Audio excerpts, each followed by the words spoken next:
मैले आजको विषयवस्तु अब हजुरहरूलाई बुद्ध दर्शन सम्बन्धी नै मैले चर्चा गर्नेछु। आज चाहिँ विशेष गरी 4 चित्त निवृत्ति, लामा भाषामा यसरी लोदोक नम्बसी भन्छ, यो बारेमा मैले छोटकारीमा चर्चा गरिनेछु आज। 4 चित्त निवृत्ति निद्न आउनुहोस् है, मैले फेरि भर्न नआउँछ अहिले एउटा एउटा गरेर है आमाहरूलाई। 4 चित्त निवृत्ति यो दर्शन, यो उपदेश चाहिँ अत्यन्तै आवश्यक छ।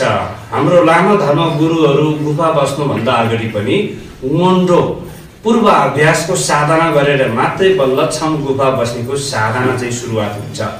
त्यो बेलामा पनि गुरुहरूले दीक्षा दिनुभन्दा पहिला चाहिँ यो 4 चित्त निवृत्तिको उपदेश दिएर चाहिँ अलिकति मनको सोच विचारलाई परिवर्तन गर्नेको शिक्षा दिएको हुन्छ र यसलाई लोजोङ पनि भन्छ लामा भाषामा। लोजोङ भनेको मति शोधना भनेको, हामीले हाम्रो दैनिक सोच विचारलाई केही परिवर्तन गर्नु आवश्यक छ।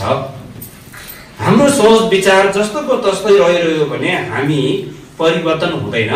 हामीले कुशल कर्म गर्नमा हामीमा चाहिँ त्यो प्रेरणा चाहिँ उत्पन्न भएर आउँदैन। सोच विचारलाई परिवर्तन गर्नु पहिलो आवश्यकताको विषय हो। सोच विचारलाई कसरी परिवर्तन गर्ने त? सोच विचारलाई परिवर्तन गर्ने यो पद्धति, यो माध्यम, यसलाई मति शोधनाको विधि।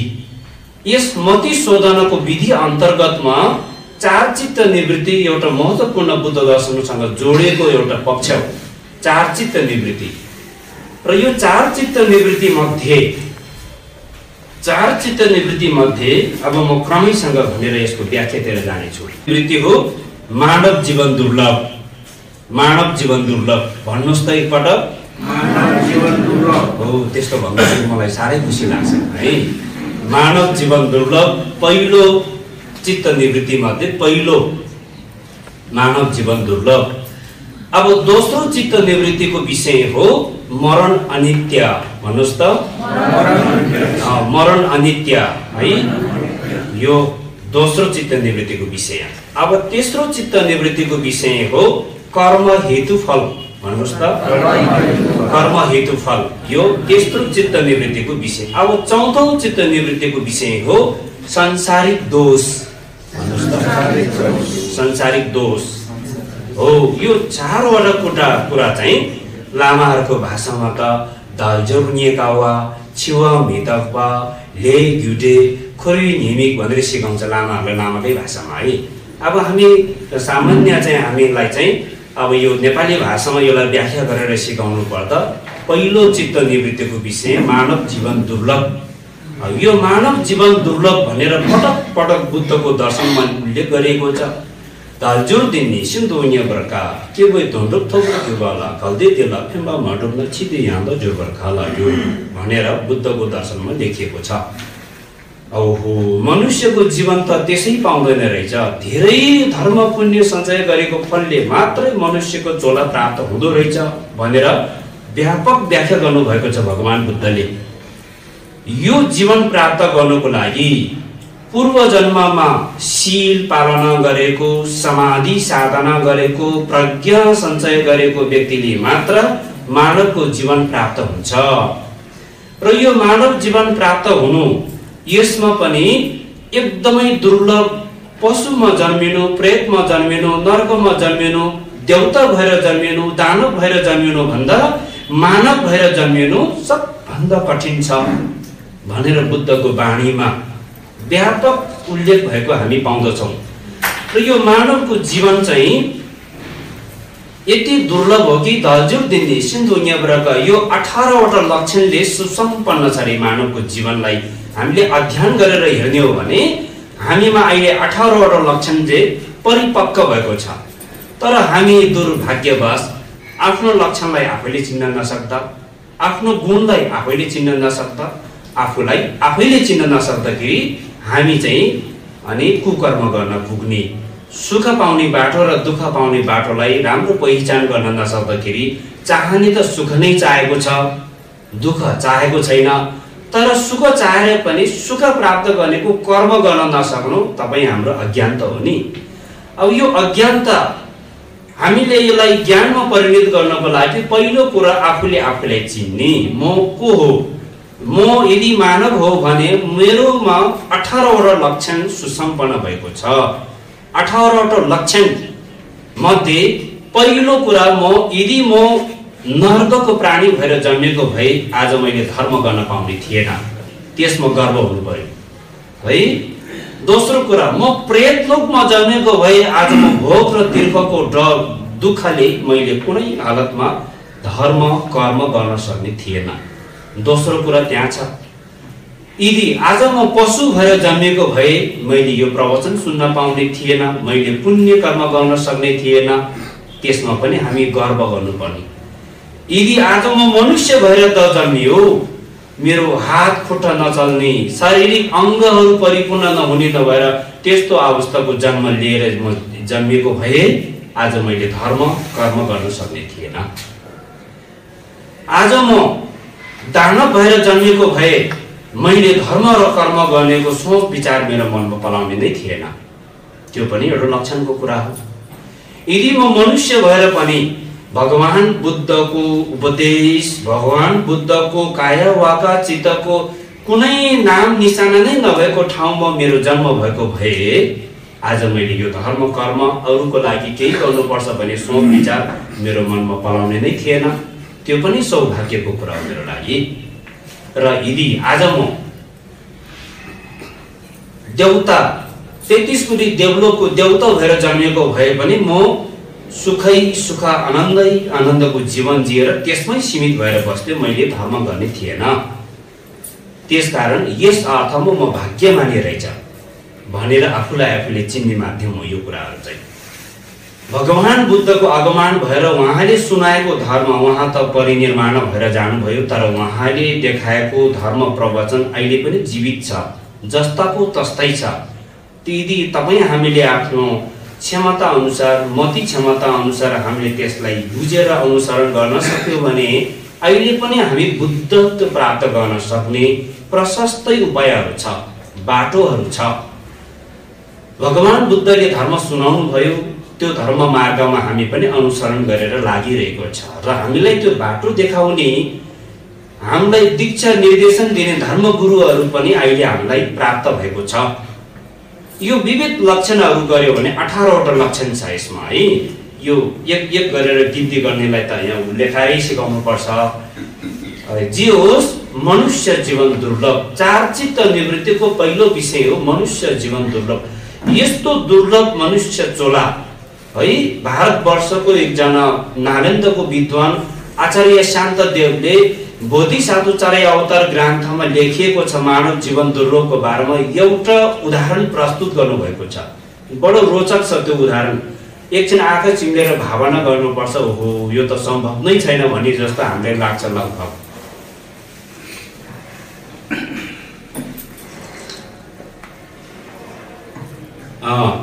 एउटा महासागर समुद्रमा एउटा अन्ध कछुवाले बास गरेको हुन्छ।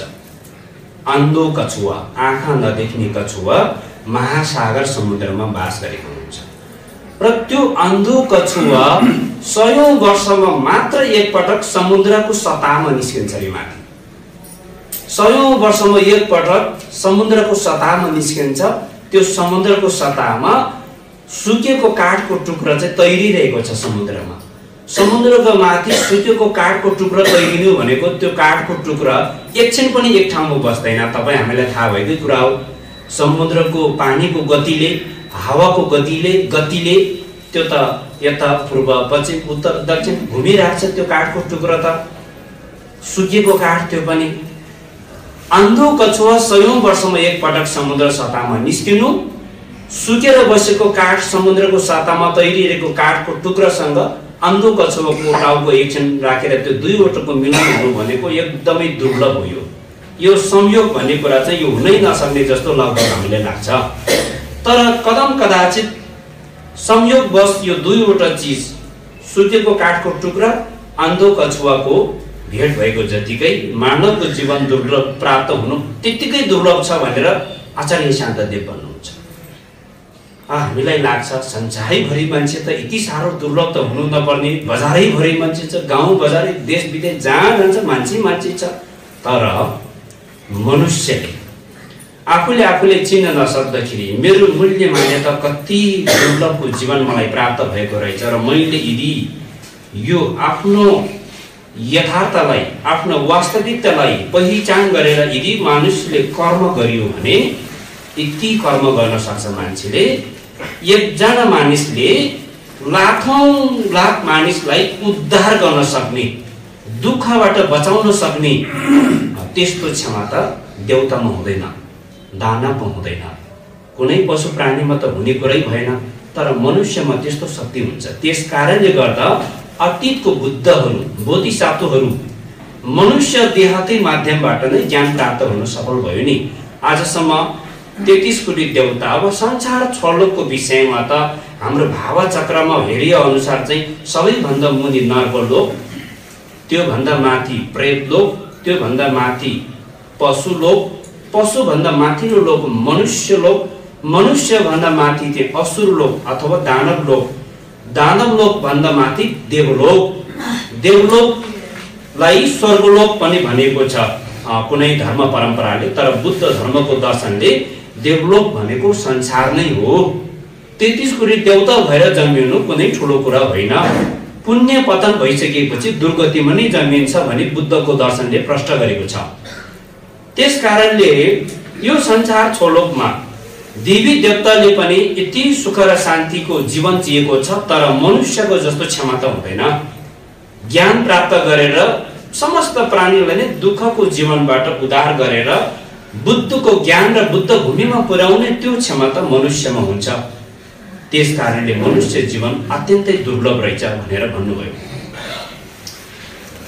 र यो यस्तो दुर्लभ सरको मनुष्य चोला प्राप्त भएको बेलामा यदि हामीले आफूले आफूलाई नचिन्नु, कुशल कर्म नगर्नु, धर्म नगर्नु भनेको आफूले आफूलाई धोका दिएको।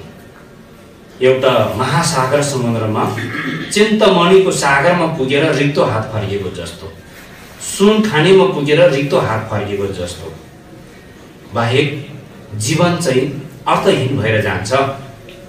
जीवनलाई अर्थपूर्ण बनाउनको लागि पहिलो कुरा आफूले आफूलाई चिन्नु, मेरो जीवन कति दुर्लभ रहेछ भनेको। अब यसमा पनि पूर्व जन्ममा शील पालना गरेको पुण्यको फलले, दान दक्षिणा गरेको पुण्यको फलले, अनि एउटा सकारात्मक सोच विचारबाट समाधि गरेको पुण्यको फल, यी आदि आदि पुण्यहरूको संयोगले मनुष्यको चोला प्राप्त भएको रहेछ। यो मनुष्यको चोला प्राप्त भएको यो अवस्थामा मैले चाहिँ बिर्सेर पनि मैले कुकर्म गर्नु हुँदैन, मैले पाप कर्म गर्नु हुँदैन। पाप कर्म गर्यो भने मैले आफूले आफूलाई नै धोका दिएको, आफूले नै आफ्नो जीवन बर्बाद बनाएको हो, आफूले नै आफूलाई दुर्गतिमा जानेको बाटो बनाएको हो। यो कुरा हामी तपाईँ बौद्धहरूले विशेष गरेर यसलाई बुझ्नु। यो 4 चित्त निवृत्तिको पहिलो कुरा हो। यो मनुष्य जीवन दुर्लभ। हाम्रो गुरुहरूले त लगभग 1 हप्ता जतिसम्म त यसकै मात्र ध्यान सिकाउँछ। आज पनि यो विषयमा व्याख्या गरेको छ, भोलि पनि यसरी व्याख्या गरेर चिन्तन गरेर भावना गर्दा गर्दा गर्दा ओहो मेरो जीवन साँच्चै एकदमै महत्त्वपूर्ण चोला मलाई प्राप्त भएको रहेछ भन्ने त्यो जब अलिक आफूमा त्यो महसुस, त्यो अनुभव भइसकेपछि बल्ल चाहिँ दोस्रो चित्त निवृत्ति मरण अनित्यको विषयमा, मृत्यु अनित्यको विषयको दीक्षा दिनुहुन्छ हाम्रो गुरुहरूले। अब मृत्यु अनित्य भनेको दोस्रो चित्त निवृत्तिको विषय हो। फेरि मनुष्य जीवन दुर्लभ हो, कर्म गर्न सक्छ, धर्म गर्न सक्छ, परोपकार उद्धार गर्न सक्ने शक्ति क्षमता मानव हुन्छ। त्यसकारण जीवन खेर फाल्नु हुँदैन भनेर सिकायो। दोस्रो चित्त निवृत्तिको विषयमा पाठमा के सिकायो? मृत्यु अनित्य हो, जीवन दुर्लभ मनुष्य चोला त तपाईँ हामीलाई प्राप्त भयो, तर बेला बखतमा यो चोलाको यो महत्त्वलाई बुझेर धर्म कर्म गरिएन भने यो अनित्य छ है हजुर हो। फेरि यो एक दिन त मृत्यु हुने पक्का पक्की नै छ, तर मृत्यु त हुन्छ, तर कुन बेला हुन्छ, कस्तो प्रकारले हुन्छ, कुन ठाउँमा गएर हाम्रो मृत्यु हुन जान्छ त यो निश्चित छैन। फेरि यो कारणले गर्दाखेरि हामी तपाईले धर्म गर्ने, कर्म गर्ने, समाज सेवा गर्ने, एउटा रिटायर लाइफ भनौँ, एउटा कमाइसकेपछि जमाइसकेपछि एउटा वृद्ध अवस्थामा गरिने कर्म हो भन्ने बुझाइ जनमानसमा व्यापक छ। वास्तवमा यो गलत रहेछ। एकदम गलत रहेछ यो त। धर्म गर्ने कर्म गर्ने भनेको शारीरिक बल बुद्धि सबै कुराहरू परिपक्व भएको बेलामा गरेको जस्तो हुँदैन। वृद्ध अवस्थामा पहिलो कुरा शारीरिक शक्ति कमजोर भइसकेको हुन्छ, सँगसँगै मानसिक शक्ति धेरै कमजोर भइसकेको हुन्छ। हामीले केही ज्ञानको कुराहरू सुनेर सिक्छु भन्दा पनि हाम्रो स्मरण शक्ति धेरै लो भइसकेको हुन्छ। शारीरिक शक्ति अब धर्म पनि शरीरले गर्ने धर्म, वचनबाट हुने धर्म र मनको संकल्पबाट हुने 3 प्रकारको धर्म, 3 प्रकारको कर्महरू हुन्छ। त्यो तपाईँ हामी लगभग सबैलाई थाहा भएकै कुरा हो। त्यसकारणले यो अनित्यको जीवन हो। अनित्यको जीवनलाई सफलता बनाउनको निमित्त मैले छिटोभन्दा छिटो म वृद्ध अवस्थामा पुगेपछि, पाको उमेर भइसकेपछि मात्र मैले धर्म र कर्म गर्नु पर्दछ भन्ने सोच विचारलाई परिवर्तन गर्नु पर्दछ। यदि यो सोच विचारलाई परिवर्तन गरेन भने भोलि आकस्मिक हामीले नसोचेको ठाउँमा, हामीले नसोचेको अवस्थामा हाम्रो अचानक मृत्यु भइगयो भने दुःख पाउँछ। फेरि पनि यो मनुष्यको चोला प्राप्त हुँदैन, यो सम्भव छैन। फेरि हामी दुर्गतिमा जन्मियो भने धेरै वर्ष, धेरै जन्म, धेरै कल्प हामी फेरि संसारमा उमालिन्छौँ फेरि। त्यस कारणले गर्दा यो मनुष्यको चोला अनित्यको जीवन हो। अनित्य भनेको मृत्यु पश्चातको, जन्म पश्चातको मृत्यु सत्य छ। कमाएको सम्पत्ति पनि एक दिन छोडेर जान्छ, एक दिन सकिएर जान्छ। मिलन पश्चात एक दिन बिछोड हुनु पनि सत्य छ यो संसारमा। र उच्च स्थान प्राप्त भएको व्यक्तिहरू पनि एक दिन त्यो पदाधिबाट एक दिन चाहिँ पतन हुनु पनि निश्चित छ यो संसारमा। र यो संसारमा हामीले कमाएको सम्पत्तिहरू जति धेरै भए पनि एक दिन सबै छोडेर जानुपर्छ, यो कुरा पनि सत्य छ। हामीलाई साथ दिने इष्ट मित्र, शाखा सन्तान जे जति धेरै छ एक दिन सबैलाई छोडेर जानुपर्दछ। राजा महाराजाहरू पनि जो संसारमा आज हामीले इतिहास पढ्छौँ, इतिहासको विभिन्न कालखण्डमा राज्य विभिन्न चाहिँ एकीकरण गरेको राजा महाराजाहरूको हामी कथा पढ्छौँ, इतिहास पढ्छौँ, तर नाम मात्रै सीमित छ। सबै चाहिँ मृत्यु भएर नगएको आजसम्म कहीँ कतै खोजेर हामीले पाउँदैन। यो संसारमा, यो मनुष्य धरतीमा अमर जीवन प्राप्त भएर आजसम्म 1000 वर्ष बाँच्यो रे भन्ने मान्छे हामी कोही कसैलाई पनि देखेको छैन।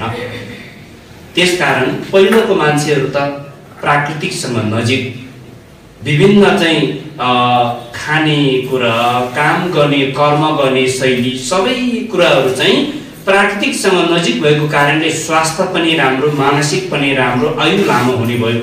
हिजो आज त एकदम कमजोर छ, स्वास्थ्य पनि कमजोर छ, मानसिक शक्ति पनि धेरै कमजोर छ र हामी प्राकृतिकसँग पनि निकै धेरै टाढा भइसकेको कारणले पनि अकाल मृत्यु हुनेहरूको संख्या धेरै बढ्दो छ, एकदम बढ्दो छ। उमेर पुगेर पाको उमेर भएर मृत्यु हुने एकदम कम छ। सानो कलिलो उमेरमा अल्प आयुमा मृत्यु हुनेहरूको संख्या दिनौँ बढ्दो छ। अहिले विश्वमा अहिलेको वैज्ञानिकहरूले अल्प आयुमा मृत्यु हुनेहरूको संख्या 70% बढ्दो छ भने अहिलेको चाहिँ तथ्याङ्कमा यो कुराहरू हामीले भेट्छौँ। यो हुनुको पछाडि धेरै कारणहरू छ।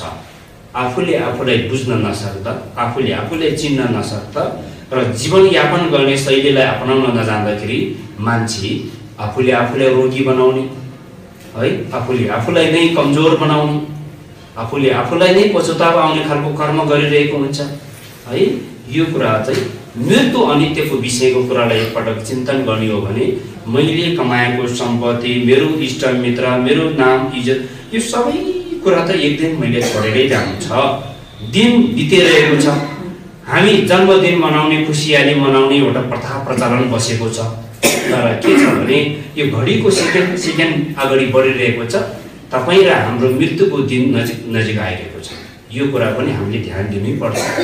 किनभने मृत्यु भइसकेपछि त यो हाम्रो पार्थिव शरीर छ नि, यो पञ्चतत्त्वले बनेको हो। पञ्चतत्त्वमा लीन भएर जान्छ।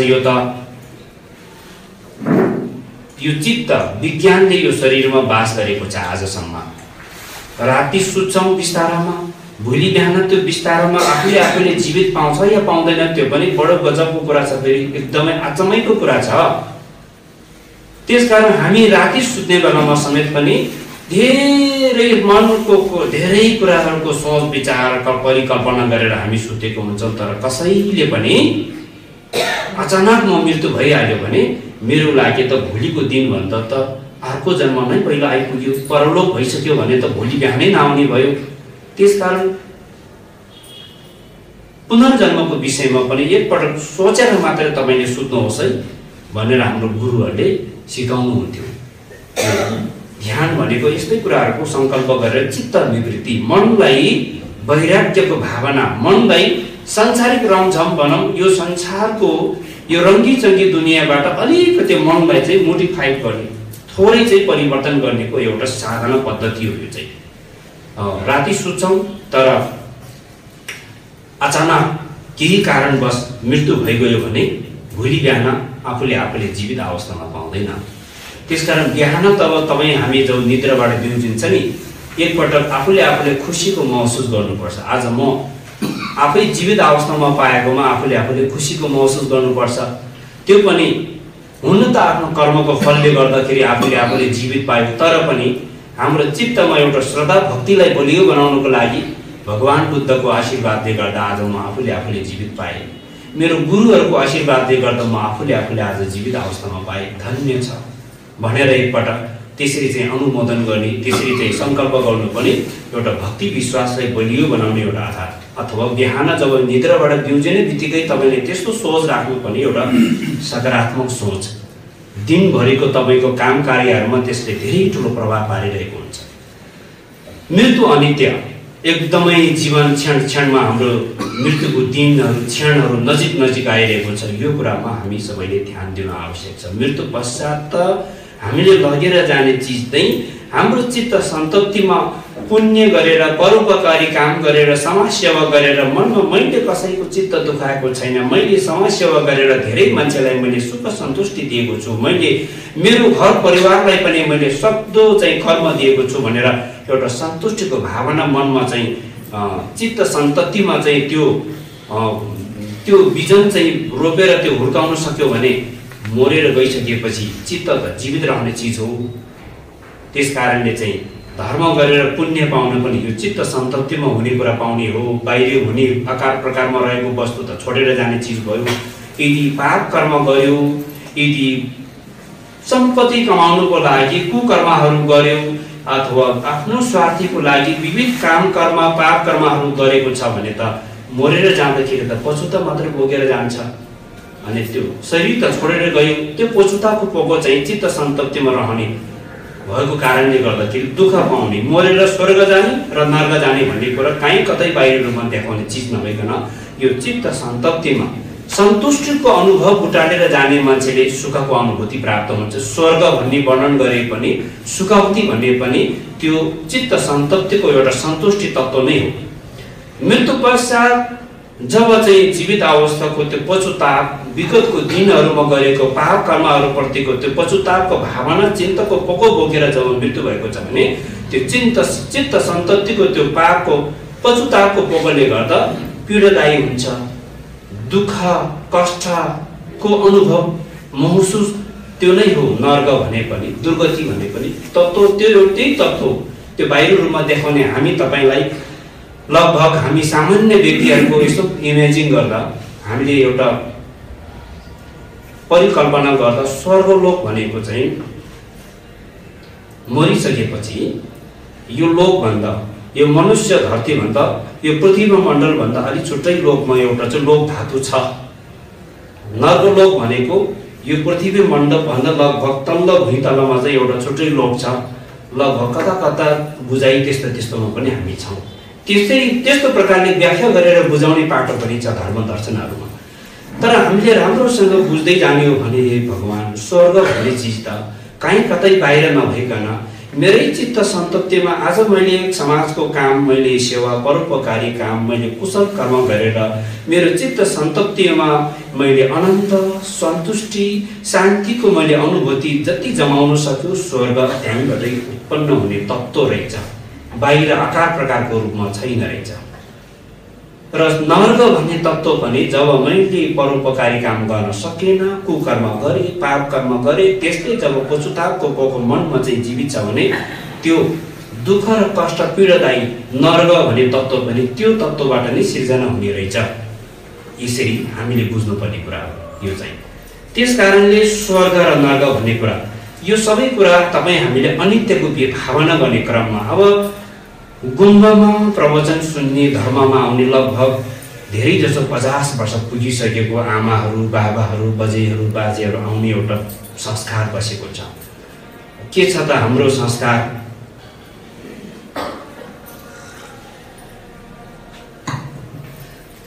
गुम्बामा प्रवचन सुन्न जाने अथवा गुम्बामा दर्शन गर्न जाने भनेपछि हाम्रो चाहिँ प्रसादको पोको, अक्षत चामलको पोको अनि भेटी धूपबत्ती लगेर जाने एउटा संस्कार बसेको छ है।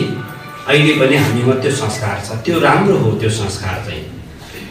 अब गुम्बामा जाने, प्रवचन सुन्न जाने भनेपछि यो कापी कलम लगेर जानेको संस्कार चाहिँ तपाईँ हामीले सुरुवात गरेन भने यो एकदमै नाजुक, पछि आउने हाम्रो सन्तानहरूले, पछि आउने पिँढीहरूले त चामलको पोको बोकेर त आउला जस्तो छैन अहिलेको स्थिति हेर्दा। तपाईँ एकजना आमाले, एकजना दिदीले आफ्नो छोरा छोरी नानीलाई गुम्बामा ल्याएर यहाँ प्रवचन सुनाउनु पनि एकदम ठुलो कुरा। लगभग यो एक त समय अनुकूल नमिलेको कारणले पनि, एक त यो संस्कारमा बानी बसाल्नु पनि एकदम गाह्रो भइसकेको छ। अनि गुम्बामा आउने लगभग वृद्ध उमेर पुगिसकेको बाबा आमाहरू जो चाहिँ साँच्चै प्रवचन सुन्नको लागि बस्नु भएको छ, अहिले यसरी बसिरहेको छ, बस्ने त कुर्सीमा बस्नु भएको छ तर कर पाइरहेको छैन। कता कता ढाड दुखिरहेको जस्तो, घुँडा दुखिरहेको जस्तो, एकछिन उठेर बाहिर यसो खुट्टा तन्काएर आउनु पाए हुन्थ्यो कि भने जस्तो, कता कता त्यो उमेरको कारणले गर्दा शारीरिक सन्तुलन अब निकै नै वृद्ध भइसकेपछि धेरै समस्याहरू हुन्छ। अब यो त प्रवचन सुन्ने यो गुम्बामा यसरी बसिरहेको छ, ठिक छ। कहिले कहिले चाहिँ अब ल म बुद्धिस्ट भइसकेपछि मैले बुद्धको जन्मस्थल लुम्बिनी, ज्ञान प्राप्त गरेको स्थल बुद्ध गया, प्रथम धर्मचक्र प्रवर्तन गर्नुभएको स्थान सारनाथ, महापरिनिर्वाण प्राप्त गर्नुभएको स्थल कुशीनगर, यो 4वटा बुद्धको तीर्थस्थललाई एकपटक जीवनमा दर्शन गर्न सक्यो भने मेरो मनमा कति ठुलो सन्तुष्टि पाउँथ्यो होला। यो 4वटा तीर्थधाम त गर्नै पर्छ भन्ने एउटा संस्कार पनि बसेको छ नि हिजो आज। अब यो खालको संस्कारमा हामी तपाईँ घरबाट तीर्थयात्राको लागि अब जाने इच्छा, एउटा संस्कार आजभोलि ग्रुप गरेर जाने त्यस्तो एउटा संस्कार बसेको छ। अब समस्या के छ त भन्दाखेरि यो उमेर पुगिसकेको बाबाहरू आमाहरू, कसैलाई प्रेसरको रोग, कसैलाई चिनी रोग, कसैलाई गुलियो खानै नहुने, कसैलाई नुन चर्को खानै नहुने, यो समस्यै समस्या। अनि हामी लामाहरूले लिड गरेर लान्छौँ, कहिले कहिले तीर्थ यात्रा गर्दाखेरि 50-60 जना ग्रुप बाँधेर लान्छौँ। त्यसमा यति गाह्रो, यति दुःख हो, कोही नुन खाने नखाने भन्छ, कोही पिरो नखाने भन्छ, कोही गुलियो नखाने भन्छ है। अनि मान्छे पछिको खाना त बनाउनै सक्दैन तीर्थमा जाने बेलामा। एवं प्रकारले कोही तीर्थ यस्तो आकार ठाउँमा छ कि फेरि जुन ठाउँमा मोटर गाडी जाँदैन, हिँडेर जानु पर्यो, माथि उकालो चढ्नु पर्यो, ओह्रालो झर्नु पर्यो। हाम्रा आमा बजेहरू बाबाहरूलाई उकालो चढाउनु र ओह्रालो झराउनुमा यति गाह्रो छ, यति गाह्रो छ। त्यो बेला उहाँले महसुस गरेको मैले धेरै देखेँ, ओहो यो ठाउँ त म अलिकति उमेर तागत बल हुँदा नै आउनुपर्ने ठाउँ रहेछ। एकदम त्यस्तो रियलाइज गरेको मैले धेरै ठाउँमा देखेँ, पाएँ। त्यस कारणले गर्दा अहिले वृद्ध भइसकेपछि मात्र तीर्थ गर्ने, दर्शन गर्ने भन्ने यो सोच विचार एकदम गलत रहेछ। वृद्ध भइसकेपछि त धेरै समस्या छ। पहिलो समस्या भनेको कुरा त घरमा कसैको श्रीमान चाहिँ एकदम आस्था गर्ने, कसैको श्रीमती बढी आस्था गर्ने, त्यो स्वाभाविक रूपमा सबैको हुन्छ घरमा। कसैको श्रीमती गुम्बामा आउनु भएको छ, श्रीमान आउनु भएको छैन, कसैको श्रीमान आउनु भएको छ, कसैको दुईजना आउनु भएको छैन। त्यो चाहिँ प्रत्येक परिवारमा त्यो हुनु स्वाभाविक जस्तै गृहस्थीहरूको जीवनमा। अब के छ भन्दाखेरि गुम्बामा जाने, तीर्थमा जानु भन्नको लागि पनि उमेर पुगिसकेको, शारीरिक अवस्था कमजोर भएको आमालाई त घर परिवारले पनि अनुमति दिने कि नदिने त त्यो पनि कुरा छ। फेरि अब बुढो भइसकेपछि लगभग घरको सबै ताजा चाबी त छोरा बुहारीको हातमा हुन्छ, अधिकार हुँदैन बाजे बजेहरूलाई। पठाउने कि नपठाउने छोरा बुहारीले ठुलो चिन्ताको कुरा। अब दोस्रो कुरा हो, तर छोरा बुहारीले अनुमति दियो, लो आमा तपाईँ तीर्थ गएर आउनुहोस्। त्यस पछाडि आफ्नो शरीरले धान्ने कि नधान्ने फेरि अर्को समस्याको कुरा है। शरीरले धान्ने कि नधान्ने, अब मान्छे हिँड्ने ठाउँमा हिँड्न सक्ने कि नसक्ने, उकालो ओह्रालो सक्ने कि नसक्ने, यो कुराहरू बुझ्दाखेरि ओहो यो ठाउँहरू, यो जति पनि तीर्थ भ्रमण गरेर एउटा सन्तुष्टिको अनुभूति लिने यो अवस्था भनेको अलि बल उमेर हुँदाखेरि गर्नुपर्ने रहेछ। यो पक्का पक्की हामीलाई यो आभास हुन्छ। यो चिज त्यसका अनित्यको जीवन हो, एक दिन वृद्ध भएर जान्छ। जीवनमा हामीले जे जति खालको चाहिँ प्रगति उन्नतिहरू गर्यो, यो सबै कुरा एक दिन चाहिँ सबै कुरा चाहिँ हामीले यो संसारमा छोडेर जान्छ। त्यस कारणले गर्दाखेरि जीवनलाई सफल बनाउने महत्त्वपूर्ण एउटा चित्त निवृत्तिको दोस्रो पाठमा मरण अनित्य, मृत्यु अनित्यको बारेमा हामीलाई सिकाएको छ। परिवर्तनशील छ, संसारमा भएको सबै भौतिक वस्तुहरू परिवर्तनशील छ। मानवको जीवन मात्रै अनित्य भनेको होइन, बाहिरीको भौतिक वस्तुहरू सबै कुरा अनित्य छ, सबै परिवर्तनशील छ है। आज हामीले धनी सम्पत्तिको मालिकनीहरू अचानक केही प्रकारको चाहिँ कारणहरू आइलागेर, विभिन्न प्रकारको दैविक प्रकोपहरूको कारणले भनौँ या विविध कारणले एकदम धनी मालिकनीहरू पनि कंगाल गरिब भएको तपाईँ हामीले कति देखेको छ। हामीले सोच्दै नसोचेको गरिबहरू धनी भएर तपाईँ हामीले भेट्नै नसक्ने, देख्नै नसक्ने पनि कति भएको छ आज है। त्यसकारण म आज जुन अवस्थामा छ, भोलिको दिनमा पनि म यही अवस्थामा रहन्छ भनेर पनि भन्न नसक्ने स्थिति भयो।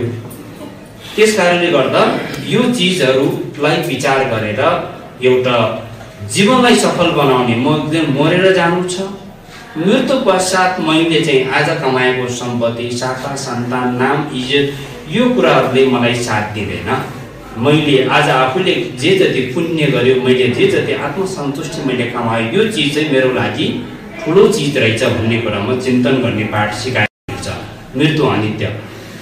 अब तेस्रो चित्त निवृत्तिको विषय चाहिँ कर्म हेतु फल। यो कर्म हेतु फल चाहिँ बुद्ध दर्शनको मूल सिद्धान्तको विषय हो। बुद्ध दर्शनको सिद्धान्तको निचोड भन्नु नै कर्म हेतु फल हो। यो संसारमा भएको मानव जगत, यो धरती संसार सबै प्रत्यक्ष समुत्पाद कर्मको कारणले सृष्टि भएको हो। बुद्ध दर्शनको एउटा वैज्ञानिकता भन्ने कुरा त्यसमा छ। अब यो सृष्टिकर्ता मान्ने, पालनकर्ता मान्ने परम्परा कुनै धर्म परम्पराहरूमा अहिले पनि छ है। त्यो विविध कारणले व्याख्या गरेको पनि हुन सक्छ। बुद्ध धर्म दर्शनमा चाहिँ भगवानको देन, भगवानको आशीर्वाद भन्ने कुरा त हामी विश्वास गर्छौँ, त्यो एउटा विश्वासको माध्यम मात्रै हो। तर वास्तवमा तपाईले सुख पाउनुभयो, भगवानको आशीर्वाद दिएर तपाईले सुख पाएको त होइन। तपाईले दुःख पाउनुभयो, भगवानले श्राप दिएको कारणले तपाईले दुःख पाएको होइन। यो त हाम्रो सामान्य बुझाइको कुरा मात्रै हो। आज तपाईले सुख पाउनु भएको छ, त्यो तपाईले कुशल कर्म गरेको पुण्यको कारणले सुख पाउनुभयो। आज दुःख पाउनुभयो, त्यो अकुशल पापक कर्मको कारणले गर्दा दुःख पाउनुभयो। त्यसकारण कारण, सुखको कारण र दुःखको कारणको विषयमा नै भगवान बुद्धको प्रवचनको मूल निचोड नै चार आर्य सत्य है। चार आर्य सत्य भन्नु नै सुख र सुखको कारण र दुःख र दुःखको कारणलाई चार आर्य सत्य भनेर भनिन्छ। यो संसारमा भएको जति पनि प्राणीहरू, जगत, संसार, यो धरती सबै चाहिँ कर्मकै कारणबाट सृष्टि भएको हो भन्ने कुरा चाहिँ हामी तपाईँ सबैले बुझ्छ। त्यसकारण सबैभन्दा ठुलो चिज कर्म रहेछ यो संसारमा। हामीले बुझ्नुपर्ने कुरा, यो संसारमा भगवानको शक्ति भन्दा, कुनै दैविक देवी देवताहरूको शक्ति सिद्धि भन्दा पनि उच्च स्तरमा एउटा कुनै एउटा चिज छ, त्यो चिज हो कर्म। यस्तो चिज रहेछ कर्म है। अब हामी भगवानको विश्वास, पूजा पाठ, भक्ति विश्वास त गर्छौँ, तर कर्म सबभन्दा बलियो चिज। हिजो आज हेराउने मान्छे, हेराउनेमा हाम्रो चिन्ह हेराउने, ज्योतिष हेराउने कुरामा धेरै हाम्रो चाहिँ विश्वास छ। यो कुरामा एउटा संस्कार, गहिरो संस्कार छ हाम्रोमा।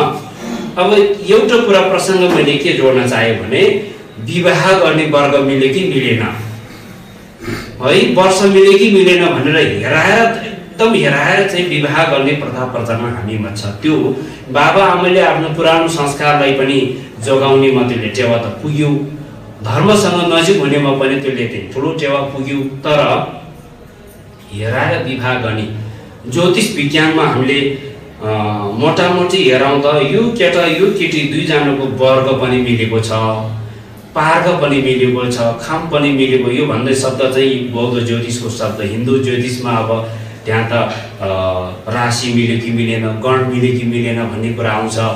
यो सबै कुरा मिलेको छ। यो दुईजना विवाह गरियो भने एकदम भविष्य उज्जवल छ भनेर विवाह गरेको व्यक्तिहरू पनि विवाह गरेको महिना दिन नहुँदै छुटेको तपाईँ हामीले कति देखेको छ है।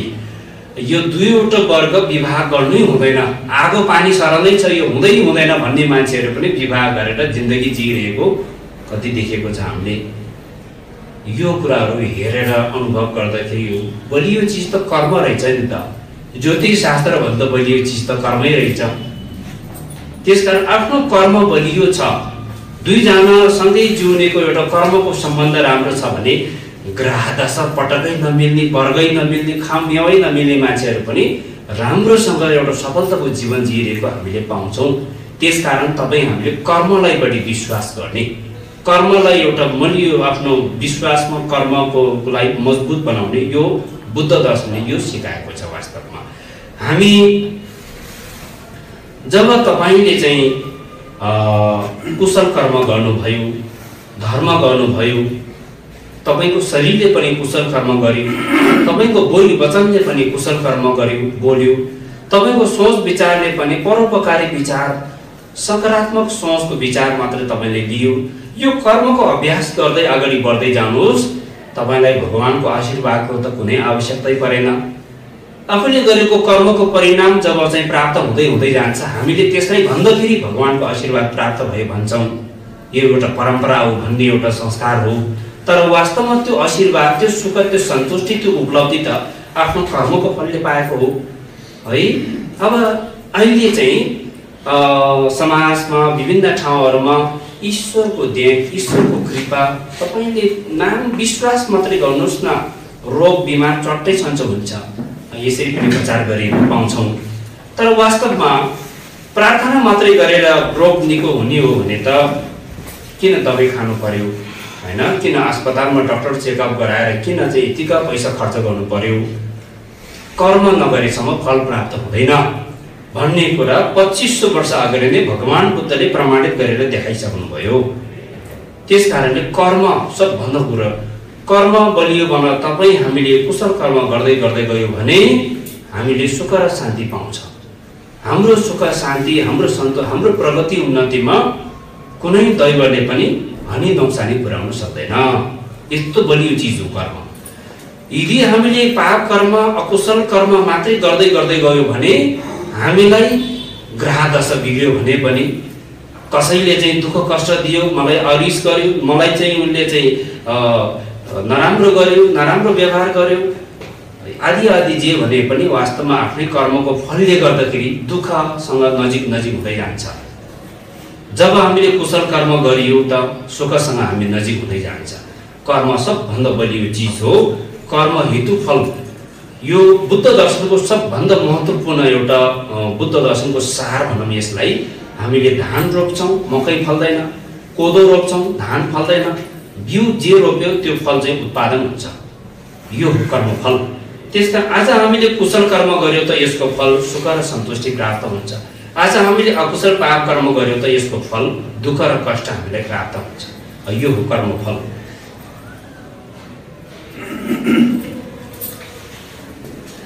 र त्यस पछाडि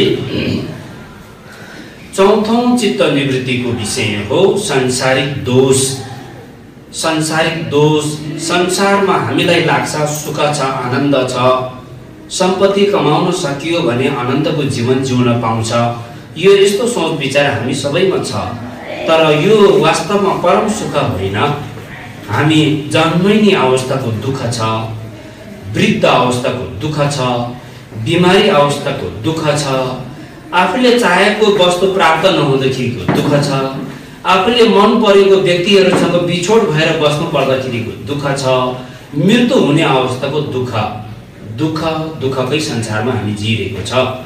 तर यो दुःखलाई चिन्न नसक्दाखेरि, दुःख क्षणिक सुख शान्तिमा सीमित हुँदाखेरि त्यसले फेरि दुःख नै निम्त्याउँछ। सम्पत्ति चाहिन्छ मान्छेले, तर सम्पत्तिमै सबै थोक होइन। यो तीर्ख लागेको बेलामा एकदम तीर्ख लाग्यो, घाँटी सुक्यो, म पानी पिउँछु भन्छौँ, तर पानी चाहिँ नुन लागेको नुनिलो पानी पियो भने त्यसले तीर्खको प्यास मेटाउनु भन्दा पनि झन् तीर्ख बढाउँछ। त्यसले तीर्ख बढाउँछ। एकछिन त प्यास मेटेको जस्तो आभास हुन्छ, केही समयपछि अघि 1 गिलास खाँदाखेरि प्यास मेटेको जस्तो भयो। अब त्यो नुनिलो पानीको कारणले गर्दा फेरि 2 गिलास खाँदा पनि तीर्खको प्यास मेट्दैन, बढ्दै जान्छ। 2 गिलास पियो, झन् तीर्खको प्यास बढायो। यो संसारिक सम्पत्ति पनि यस्तै चिज रहेछ नि है। हामीलाई यति सम्पत्ति भयो भने मलाई पुगिसरी हुन्छ भन्ने त हुन्छौँ। यति उतिको सम्पत्तिको अवस्थामा आइसकेपछि फेरि इच्छा शक्ति बढ्यो, मान्छेको फेरि आकांक्षा बढ्यो। त्यस पछाडि सम्पत्ति जब बढ्दै जान्छ, फेरि छोराको लागि, छोरीको लागि, नातिको लागि, पुस्तौँको लागि सोच्ने विचार गर्ने मानवको स्वभाव, हाम्रो नेचर नै त्यो छ। त्यसले गर्दा यो कुराहरूले हामीलाई दुःख सिर्जना गरेको हुन्छ। सम्पत्ति कमाउनु पहिलो दुःखको कुरा छ, त्यसै सम्पत्ति आर्जन गर्न सक्दैन, दुःख छ। सम्पत्ति आर्जन गर्नुमा पहिलो दुःख, आर्जन नगरिसकेको कमाइसकेको सम्पत्तिलाई संरक्षण गर्न दोस्रो दुःख हो। अरूले खाइदिन्छ कि चोरी लाग्छ कि सम्पत्तिलाई संरक्षण गर्ने दोस्रो दुःख। कुनै मान्छेले त्यो सम्पत्तिलाई लथालिङ बनाइदियो, आफ्नै इष्टमित्रहरूले कता कता पैसा चलाएर त्यो पैसा चाहिँ लथालिङ भइदियो भने चिन्त पीडैले जीवन रात बितिरहेको हुन्छ। फेरि त्यसले फेरि अर्को दुःख सिर्जना गर्यो। त यो संसारिक सम्पत्ति चाहिने, तर संसारिक सम्पत्तिमा चाहिँ जबसम्म यति सम्पत्ति भयो भने मलाई ठिकै छ भनेर सन्तुष्टिको विचार, बलियो विचार आउनु पर्यो। त्यो पनि यसो मौखिक रूपमा मात्रै होइन, मनबाट नै त्यो भयो भने बल्ल हामीलाई पुग्छ। नत्र भने भगवान बुद्धले त नर्नम कुङ्गी न छोक्सेवा, यो संसारको सबैभन्दा धनी व्यक्ति भनेको के हो त, को हो त? हामीले भन्छौँ नाग नागिनीहरूको चिन्तमणि नागमणि जस्तो संसारमा हामीले किन्न नसक्ने बहुमूल्य सम्पत्तिको धनी नाग नागिनी नागराजहरू है, तक्षक नागराज जस्तो सम्पत्तिको मालिक भएर पनि यो संसारमा धनी हुन सक्दैन रहेछ। संसार यो जम्बुद्वीप भनेको मानव धरती मात्रै हो। यो 4 चतुर महाद्वीपलाई पनि सबैलाई बसमा राख्न सक्ने चक्रवादी महाराज पनि धनी होइन। कस्तो व्यक्ति धनी हो त?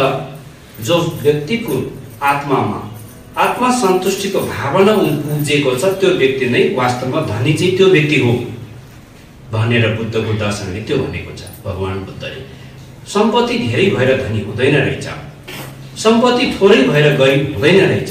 धनी गरिब भन्ने कुरा हामीले बाहिर भौतिक सम्पत्तिको रूपमा हेर्दाखेरि मात्रै छुट्याउँछौँ। वास्तवमा मनको सन्तुष्टि भएको व्यक्ति धनी, सन्तुष्टि नभएको व्यक्ति चाहिँ संसारको सम्पत्तिकै मालिक र मालिकनी भए पनि त्यो गरिब नै हो, गरिब नै हो चाहिँ भनेर भगवान बुद्धले भन्नुभयो।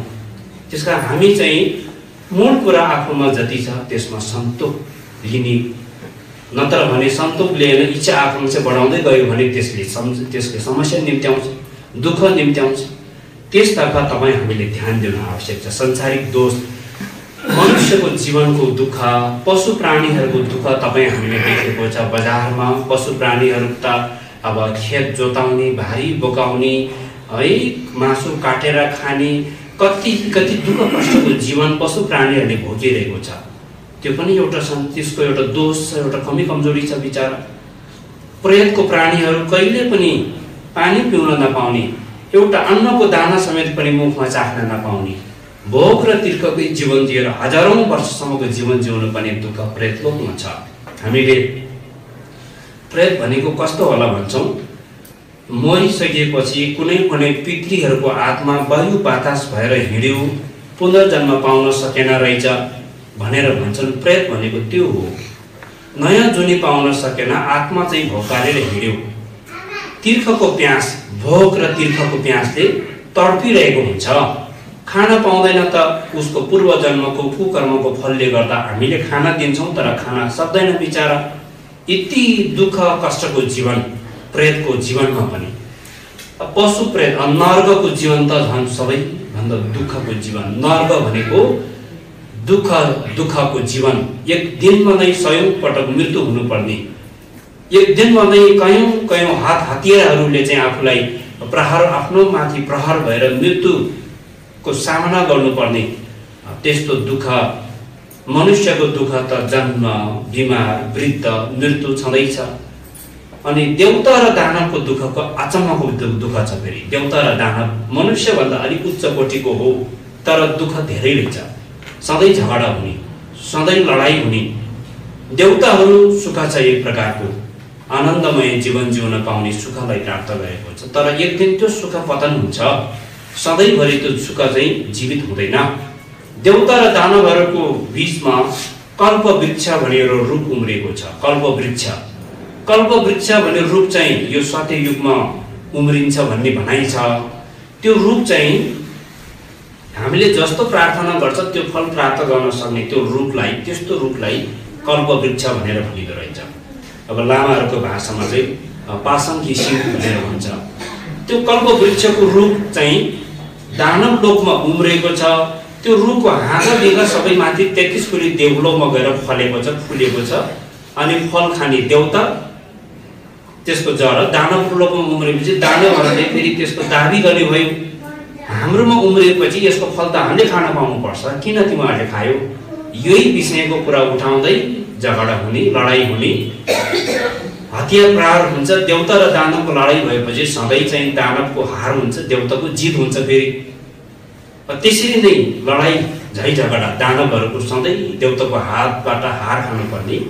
देवताहरू चाहिँ हजारौं वर्ष, लाखौं वर्ष, लगभग मनुष्य आयुको तुलनामा हेर्ने हो भने लाखौं वर्षको आयु देवताहरूको आयु रहेछ। तर के रहेछ, देवताहरू है हजारौं लाखौं वर्ष त सुखको आनन्दको जीवन जिउन पाउने, घाम जुन नचाहिने। फूल पनि लगाएको छ भने कहिले पनि हामी त यो फूलको माला लगायो भने एक दिन 2 दिनमा ओइलिहाल्छ। तर देवताहरूमा एउटा पुण्य शक्तिले फूलको माला जीवनभरि नओइलिने, अनि जिउमा पनि कहिले पनि पसिना नआउने, जिउ नुहाउनु नपर्ने। हामी त एक दिन नुहाएन भने यहाँ दुमदुम कनाउँछ, जुम्रा पर्छ, के हुन्छ है। तर देवताहरूको जीवनभरि जिउ नुहाउनु नपर्ने, पसिना नआउने, मैला नहुने, त्यो उनीहरूको एउटा शक्ति भनौँ, पुण्यको फल भनौँ।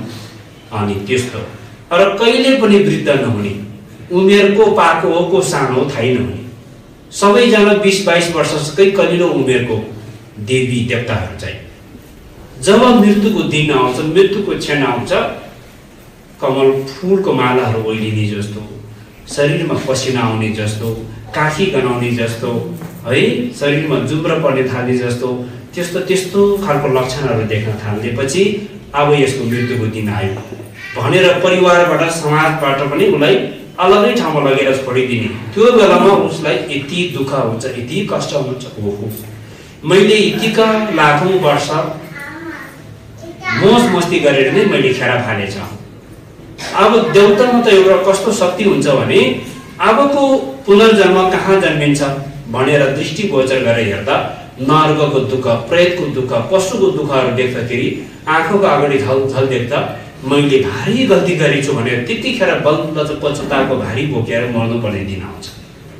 यो संसारिक दोष भनेको यो, जहाँ जन्मे पनि दोष, जहाँ जन्मे पनि दुःखै दुःखको जीवन संसारमा। त्यसकारण भगवान बुद्धको मार्गदर्शनलाई अनुसरण गरेर गयो भने हामीले परम सुख अथवा परिनिर्माणलाई प्राप्त गर्न सक्यो भने त्यो अवस्था, जन्म मृत्युको अवस्थाबाट सदाको लागि मुक्त भएको त्यो अवस्थालाई परिनिर्माण भनेर भनियो। यो अवस्था प्राप्ति गर्नु हामी बौद्ध धर्म अवलम्बीहरूको अन्तिम लक्ष्य हो। यो छ कुरा।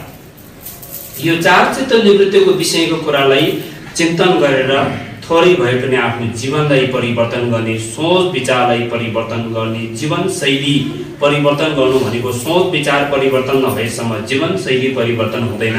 एवं प्रकारले बोली वचनहरू परिवर्तन हुँदैन। धर्म गर्ने माध्यम, धर्म गर्ने उपाय पनि शरीरले गर्ने धर्म, शरीरले गर्ने धर्म। हामी अब गुम्बाभित्र प्रवेश गर्छौँ, 3 पटक छापपुजी गर्छौँ, ल्याएको फलफुलहरू माथि मण्डलमा हामी चढाउँछौँ अनि भोग गर्छौँ, यो एउटा प्रचलन छ। वास्तवमा धर्म शरीरले गर्ने धर्म चाहिँ शरीरले हिंसा काम गर्न छोडेर कसैको ज्यान बचाउने काम, कसैको प्राण बचाउने काम, कसैलाई शरीरले चाहिँ सहयोग योगदान पुर्याउन सक्यो भने शरीरले गर्ने धर्म त त्यो हो नि। गुम्बभित्र गएर ढोक गर्नु मात्रै धर्म होइन। हामीले एकजना चाहिँ मान्छे एकदमै चाहिँ बिमार भएर अस्पताल बोकेर पुर्याउन सक्यो भने कति ठुलो धर्म गर्यो त है। शरीरले गर्ने धर्म धेरै छ। चोरी गर्ने कर्मलाई त्यागेर शरीरले चाहिँ एउटा श्रम दान दिनु अथवा भौतिक सम्पत्ति दान दिनु जस्तो पनि शरीरबाट हुने धर्म हो। व्यभिचारी कर्मलाई त्यागेर सदाचारी पालना गर्नु पनि शरीरबाट हुने महत्त्वपूर्ण धर्म हो। फेरि वचनबाट हुने धर्ममा झुटो बोली वचन बोल्ने त्यागेर सत्य बोली वचन बोल्नु पनि बोली वचनबाट हुने धर्म हो। कडा बोली वचन बोल्न त्यागेर नरम बोली वचन बोल्न सिक्नु पनि वचनबाट हुने धर्म हो। अरूको कुरा काट्न त्यागेर अरूको प्रशंसा गर्नु पनि बोली वचनबाट हुने धर्म हो। एवं प्रकारले अर्थ नभएको गफ बढी गर्न छोडेर चाहिँ कुरा गरे पनि अलि अर्थ भएको कुराहरू थोरै बोल्ने, धेरै सुन्ने बरु थोरै बोल्न सिक्नु पनि त्यो सिद्धि हुन्छ। वचनमा सिद्धि हुनु धेरै बोल्ने मान्छेको वचनमा सिद्धि हुँदैन। झुटो बोल्ने मान्छेको वचनमा पनि सिद्धि हुँदैन। अनावश्यक कुरा गर्ने मान्छेहरूको वचनमा पनि सिद्धि हुँदैन। कडा कडा शब्दहरू प्रयोग गर्ने व्यक्तिको वचनमा पनि सिद्धि हुँदैन। वचनको सिद्धि जो व्यक्तिले अर्थपूर्ण कुरा गर्छ, जो व्यक्तिले सत्य बोल्छ, जो व्यक्तिले नरम बोली वचन बोल्छ, जो व्यक्तिले छुटिएको इष्टमित्र दाजुभाइहरूलाई पनि बोली वचन शब्दले मिलाउन सक्छ भने वचनबाट हुने धर्म हो। यो सबैको बोली वचनमा सिद्धि हुँदैन। जसले वचनबाट हुने कुशल कर्म सञ्चय गरेको छ त्यो व्यक्तिको बोली वचनमा सिद्धि हुन्छ। मनबाट हुने धर्म आफूमा जे जति छ त्यसमा सन्तोष रहन सिक्ने, अरूको सम्पत्तिप्रति लोभी विचार गर्नु, मनबाट हुने पाप कर्म त्यो विचारलाई त्यागेर सन्तोषको भावना लिनु मनबाट हुने धर्म हो। रिस गर्नु, डाह गर्नु, अरूलाई एउटा बदला लिने, ईट लिने त्यस्तो विचारलाई त्यागेर चाहिँ सहयोग मद्दत गर्ने विचार लिनु मनबाट हुने धर्म हो नि। एवं प्रकारले कर्ममा विश्वास नगर्ने, धर्ममा विश्वास नगर्नु पनि एउटा मिथ्या दृष्टि हो, गलत सोच हो। यो कर्म धर्म भन्ने चिज चाहिँ के हो, मान्छेलाई सदाचारी बनाउने, अनुशासित बनाउने एउटा माध्यम हो। यो कुरालाई बुझेर चाहिँ धर्म र कर्ममा विश्वास नगर्ने त्यो मिथ्या भावनालाई त्यागेर यो मैले पालना गर्नुपर्ने विषय हो भनेर एउटा विश्वास, श्रद्धा, भक्ति, करुणा, मैत्रीय यो भावनाहरू छन्। यो सबै एउटा सकारात्मक सोच भित्र पर्ने तत्त्वहरू हो नि। यसले हामीलाई सकारात्मक सोच विचार र मनको सोच विचार चाहिँ बलियो मानसिक शक्ति बलियो बनाउँदै लैजाने तत्त्वहरू। धर्म शरीरले गरिने धर्म, वचनबाट हुने धर्म, मनको सोच विचारहरूबाट हुने यो तीन प्रकारको धर्महरू गरेर जीवन सफल बनाउनु तपाईँ हाम्रो लागि आवश्यक छ। जीवन सार्थक बनाउने विषय